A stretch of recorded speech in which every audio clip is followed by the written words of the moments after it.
Mavis Elias, also known as Mavis BRAGA. I work for Energy 100 FM. I'm a radio personality. Been working here for about 4 years.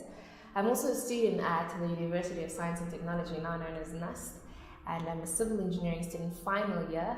I too am a co-founder of Ehaveco alongside Eva Fritz as well as Martha Nangolo. And then I am a director on the One Economy Foundation of the First Lady of the Republic of Namibia.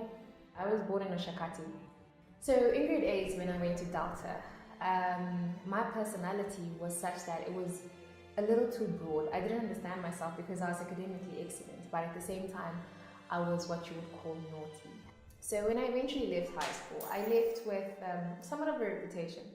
And what I wish that I had known before I left school is that high school can make or break you sometimes. When I eventually got to university, I decided to start working, and that's basically when I started working in energy, and that's when I founded Love is Charity and all of the other things that I'm involved in.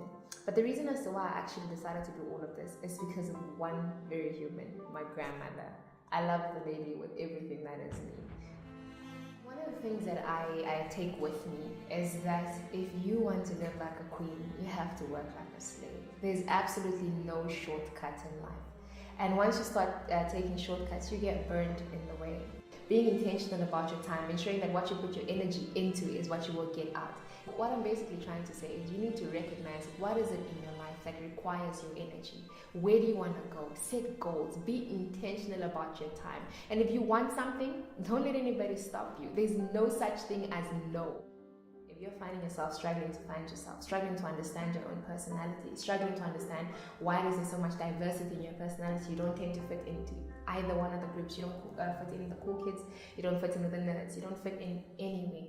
What you need to do is understand that you're unique in your own making. You're not supposed to be like everybody else. And if you can understand that and actually just embrace who you are, where you're intentional about finding yourself, as opposed to just letting other people define who you are, you go so much further. The truth of the matter is there's only one rule here, time management. But at the end of the day, there's nothing worth having that you're not going to have to make any sacrifices for. If at the end of the day you're going to seek to walk a journey, you're going to have to give up a few things.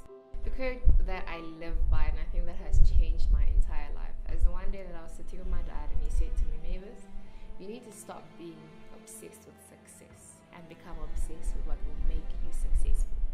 What that basically means is that you have to go after what makes you happy and ensure that out of that you can derive success. Because if you do things that don't make you happy and you become so obsessed with climbing the ladder and not through the journey of actually getting to where it is you're going to go, you're going to find what happens if you actually find yourself at the end of the journey and even that is not what you sought. After that, it means that you lived a terrible life and you're not even where it is you want to go. So become obsessed with what will make you successful and not with success itself. Because who defines success? You do. My name is Mavis Elias. I support AAA Namibia solely because I think you guys are doing a fantastic and brilliant job. The fact of the matter is that there's so many people out here that we can have our youth actually listen to. People who have got a lot to say and can give so much advice, yet they're not exactly at the forefront. People who have done excellent things, but because they're not at center stage, they're not listened to. So I really just like to say that I congratulate you guys on this initiative. It does not matter whether or not you have launched it yet. The fact of the matter is that the initiative is there. And I look forward to seeing how you grow. I look forward to seeing how far you will go. And if anything, I look forward to seeing your success. Thank you for having me.